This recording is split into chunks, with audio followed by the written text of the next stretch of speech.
being here today. Okay, let me fix my hair so that I don't play about with it.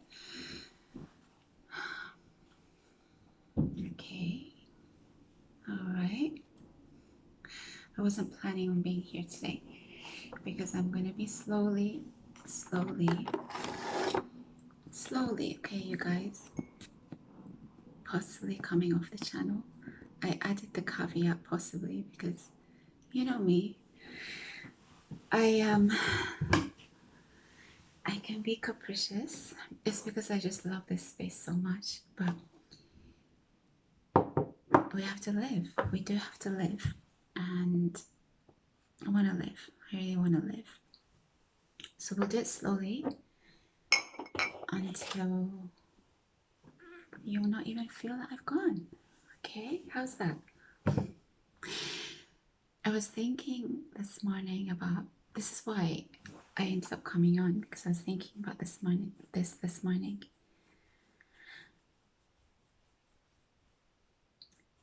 I am one of these people who doesn't like to get involved in changing the destiny of other people. And this is why I find it really hard to understand people who disrupt other people's lives, either by getting married to people that they're not really into, or once they get a divorce, messing with that person's life, or even being selfish within a family structure. It could be anything in a job, being opportunistic in a job. Is that a good thing? I don't know, because I think you sort of get left behind to some extent. I think it's the people who are very self-focused to the disadvantage of other people that tend to end up doing well, unfortunately. But for me, being able to have a good rest, good night's sleep, and being able to look at myself in the mirror every day is very important. I think it's just how you're built, how you're made. I couldn't imagine possibly causing harm to someone else on purpose. It doesn't make any sense to me.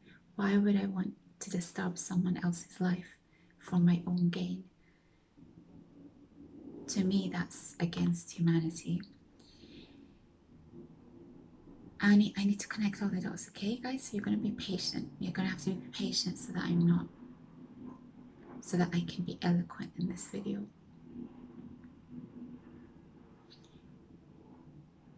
I remember one time I had an acquaintance who lived in Portland, Oregon. We're not in touch anymore. Why are we not in touch anymore? He was part of the call. There was a big fat call. There was a period where I just called people left, right, and center. And one of the best decisions I think I have made, because it ended up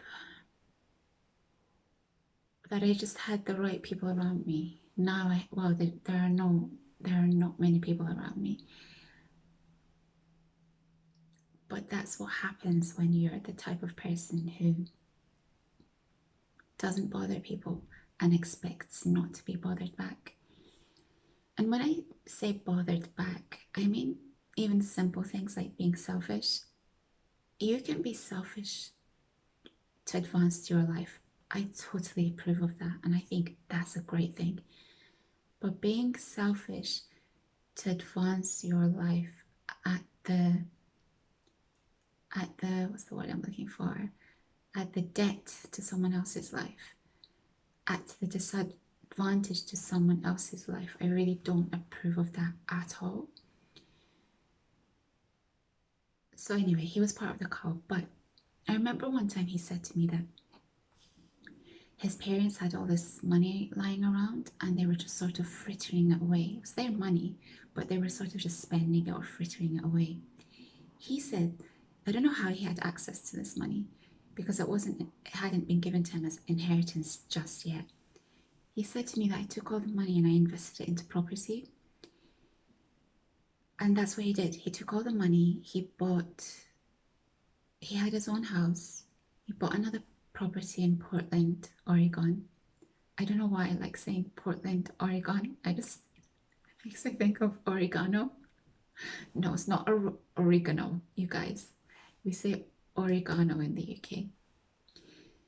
And so he didn't have to work. He had a profession, a creative profession, and the income that came from renting out this property allowed him to just completely focus on his career. He was very money motivated, and his selfishness was related to that, I guess. Why am I telling you this? Because at the time when he told me this, I couldn't imagine just taking someone's money and investing it in the way that he did. Now, years later, I think it was such a smart thing to do, because had he not done that, the family funds would have just been wasted. But in order to do that, he had to disrupt someone's destiny, if that makes sense. To me, that would mean that I'm actively, physically getting involved in someone's destiny. And it's something that I'm really, really against.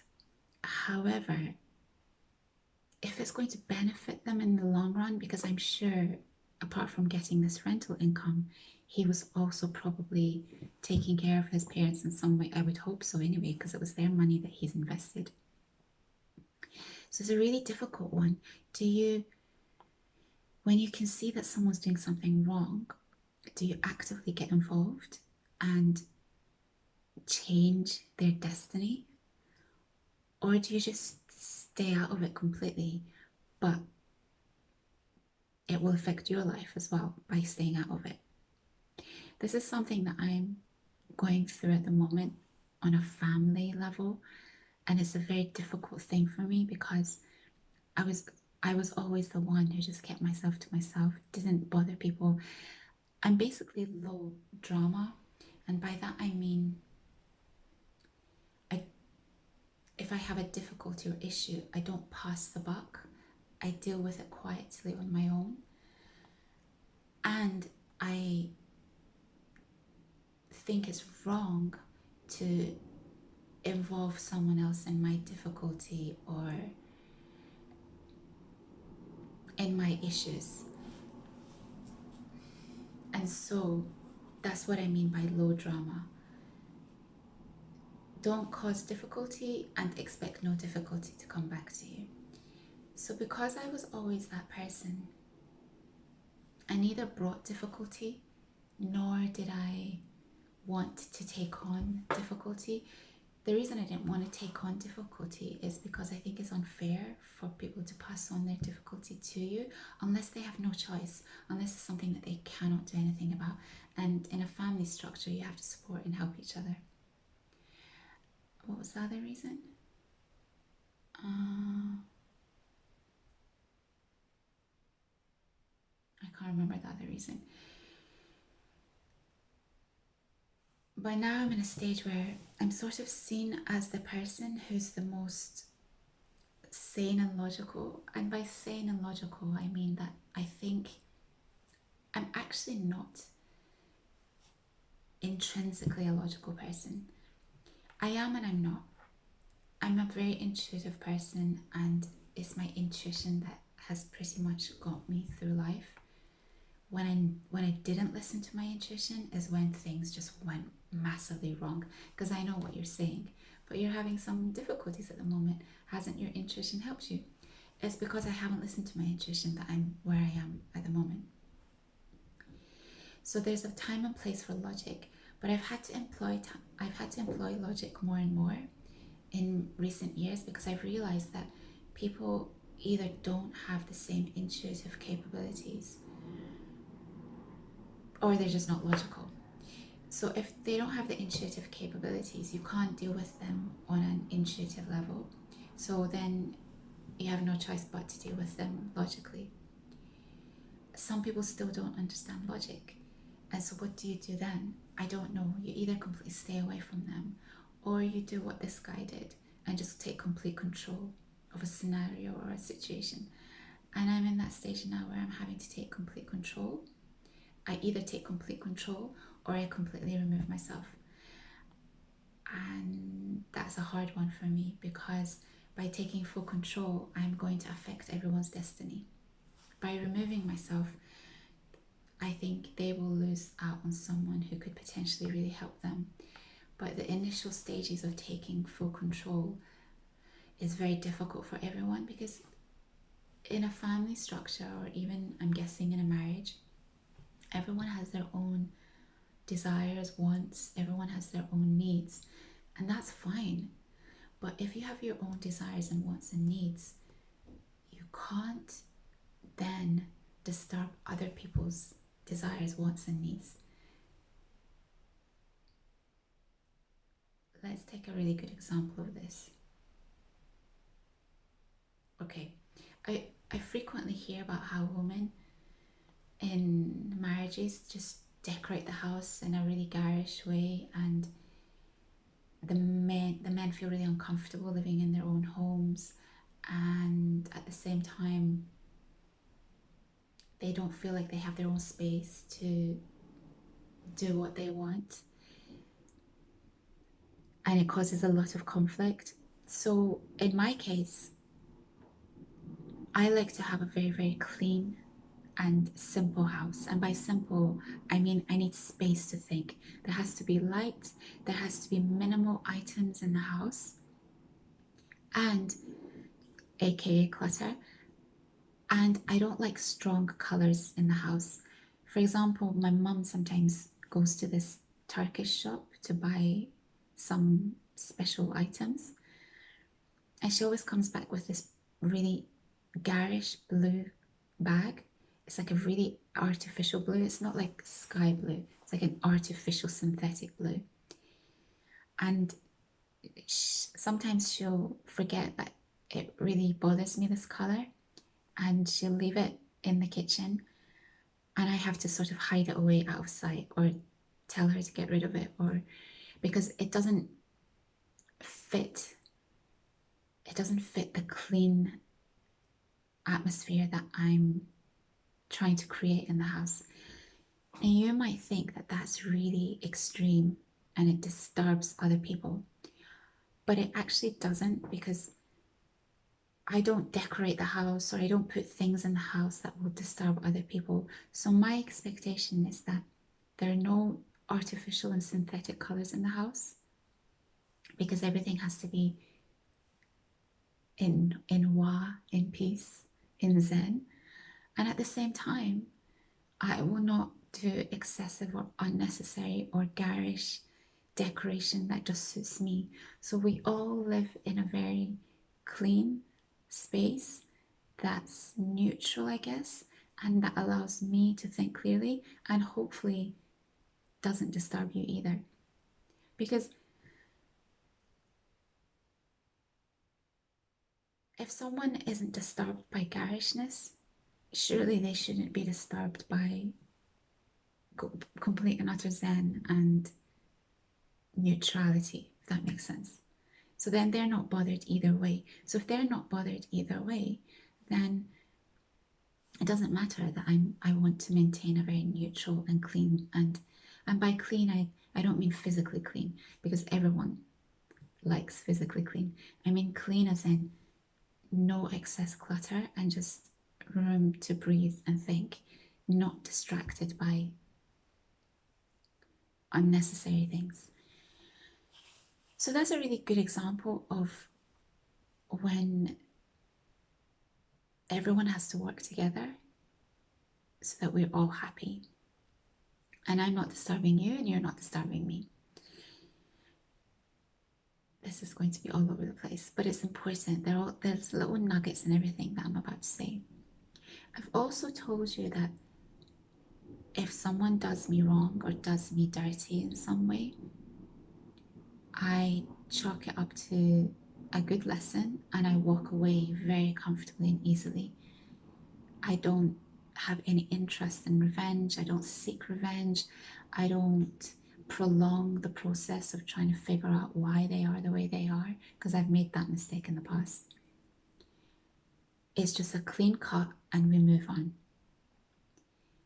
And why would I want to disturb my insides? Why would I want to disturb my cells? Why would I want to get unhealthy? Because feeling those feelings of rage or anger or revenge, it's all rage. It's all just messing with your insides. And I really believe that the universe, the world, whatever you want to call it might not seem that way at that moment in time, but eventually it rights everything. And I have experienced this time and time again. I told you the example of the guy. I use certain people as examples throughout my videos because I don't feel a sense of having to protect them as much as people I do respect and care about. And secondly, it's because these people, we can learn so much from these people. So I'd mentioned to you the guy who in a professional way had taken advantage of my good nature. In one of my videos, I'd also told you that at that time I was really trying to promote my book on Instagram, the book that I'd written. And he had found out about my Instagram because mistakenly at that time I didn't realize that if you click on someone's reels, they see who's clicked on the reels, and so they see your Instagram page. Because I'm basically incognito on Instagram, I don't really want to be found. But anyway, that's how he found that I had a Instagram page, and he was copying everything that I was doing in relation to my book to enhance his business. And I found this outrageous because we had basically completely cut off communication. Why was I still checking in on him? It's good to know what. Yeah, it was still that period when I was still trying to figure out. Anyway, I was just being curious, really nosy, whatever you want to call it. So he found my Instagram, he started copying my methods, and his business was just blowing up. And I can't lie to you, I found it outrageous. Like, we've finished our dealings with each other. You have no business copying my methods on my channel. You could argue that he could be thinking, well, you have no business checking my Instagram page. True, I caught doing that soon after. But in my mind, I was like, okay, enjoy it, do well. Outrageous, but you do what you have to do. There had been no consequence to his bad behavior. I didn't get paid because I didn't actively pursue payment from him, and it also cost me my relationship with a third party because he was related to them in a family way, and I think they found out that we'd had this war of words, so it sort of made me seem unprofessional, I guess, even though he was at fault. So I'd lost quite a few things in this process, but still I was like, it's got nothing to do with me. This is not about me. And I had to let it go. Fast forward a few months later, his business went bust, this business that he was working on, or he shut it down rather than it going bust because it wasn't getting the custom that he needed. And I also found out that he had been taken to court for something. Now, does that give me any happiness or joy? No, it gives me nothing, it gives me no feeling whatsoever. Does it give me a sense of, yeah, this is to be expected? The universe, or whatever you want to call it, always rights wrongs that you have done. Yes, that was an awareness on my part. I knew that eventually, without putting it out there for him, because that's not how we roll, I knew that I didn't have to do anything, right? I didn't have to pursue this because it would eventually right itself. And that's why I have a very strong feeling that I shouldn't get involved in other people's decision making or wrong decision making, because that's what they have to go through, and that's their path. But sometimes if you don't, it can directly impact you if you're involved in a family setup, for example, or if you're in a relationship with someone. This is the difficulty. The best way to deal with scenarios like this is to have very, very, very strong boundaries. If you let people who who A, perhaps are not good decision makers, or B, are selfish to the disadvantage of other people, if you let them take an inch, they tend to take a mile. Some people are just not aware. They're not going to be as smart as you. They don't see the long-term consequences of their behavior and their actions. Others, others might not care, potentially. I don't know. There are many reasons why people are the way they are. And it ends up being a very lonely world to be in when you have to distance yourself so that you are protecting yourself because you are not selfish, or you are not selfish to the disadvantage of other people. And so if you're that type of person too, I would say that you need to have very, very strong boundaries, and you need to redefine what selfish means to you. I've become more selfish recently because I've realized that by not being selfish,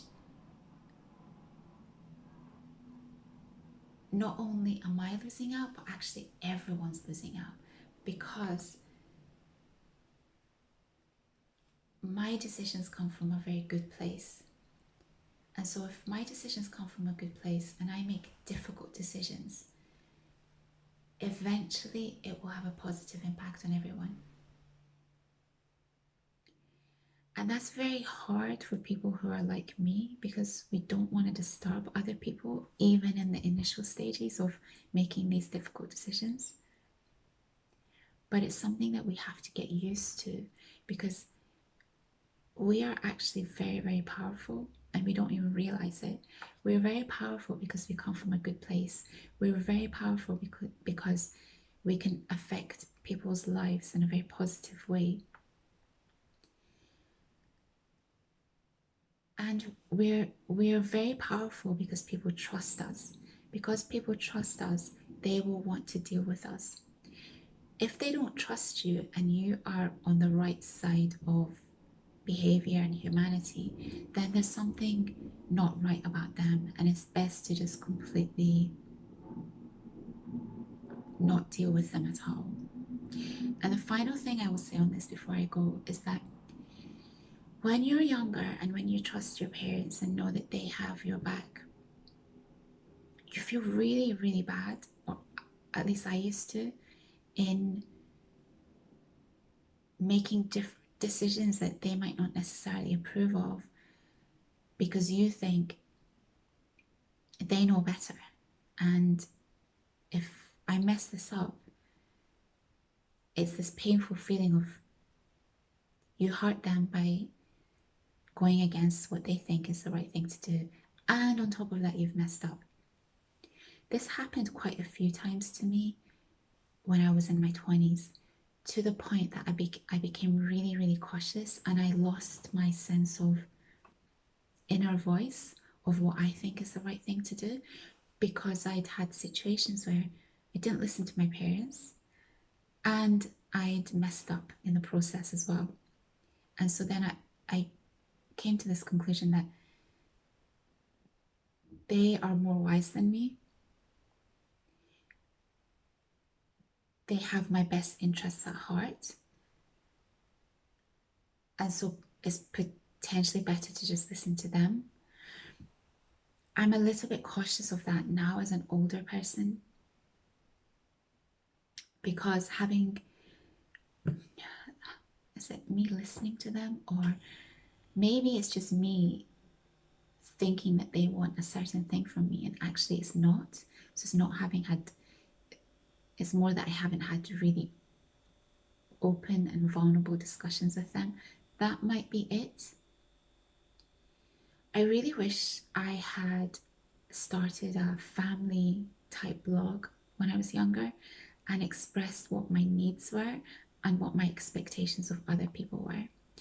I feel like if I had done that, because having physical verbal conversations with people can sometimes be very, very challenging if they don't understand where you're coming from or if things can get heated. I really think had I had this family blog where people could either check in on it if they wanted to or completely disregard it, that would have really, really helped me. So I think what I want to say is that it's really difficult when you are in a situation where you know that people really care and love you, care about you and love you and want the best for you, and you think that what they say is probably the right thing because maybe you've messed up in the past by not listening to them. But I don't know that that's necessarily the case either. We're in a very unusual timeline where what worked for our parents will not necessarily work for us. And it's really scary because you have to be so brave and so fearless.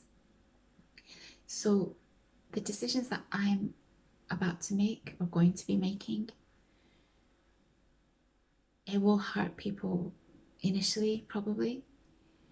But my hope is that eventually things will work out. That's called being an adult. And I have shunned being an adult for a very long time. Not to mean that I'm irresponsible and not to mean that I'm childlike, even though I potentially am, but more that I haven't wanted to take the position of being the one who calls the shots because I feel like that's not my job. You need to know what is right for you. Do what's right for you.